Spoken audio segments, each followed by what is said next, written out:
পটুয়াখালী কুয়াকাটা সংলগ্ন বঙ্গোপসাগরে আবারও প্রাণঘাতী ট্রলার দুর্ঘটনা। এফবি সাগরকন্যা নামের মাছ ধরার ট্রলারটি ডুবে গেছে। সঙ্গে ছিল 15 জন জেলে। ট্রলারটি সাগরের উত্তাল ঢেউ ও হঠাৎ ঝড়ের মধ্যে পড়ে।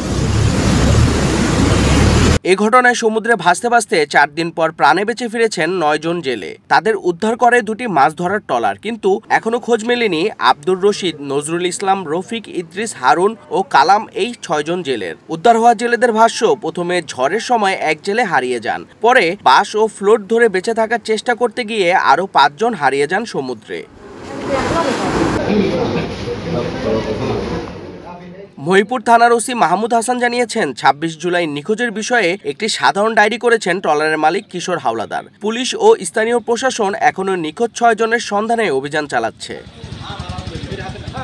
আহত জেলেদের কলাপাড়া হাসপাতালে ভর্তি করা হয়েছে, তাদের চিকিৎসা চলছে। পরিবার ও স্বজনদের মধ্যে উৎকণ্ঠা আর কান্না। নিখোঁজদের খুঁজে পেতে চায় পুরো পটুয়াখালীবাসী। বঙ্গোপসাগরের মতো ঝুঁকিপূর্ণ এলাকায় মাছ ধরতে গিয়ে কতটা বিপদের মুখে পড়েন জেলেরা, আজকের এই ঘটনা তারই আরেকটি বাস্তব উদাহরণ।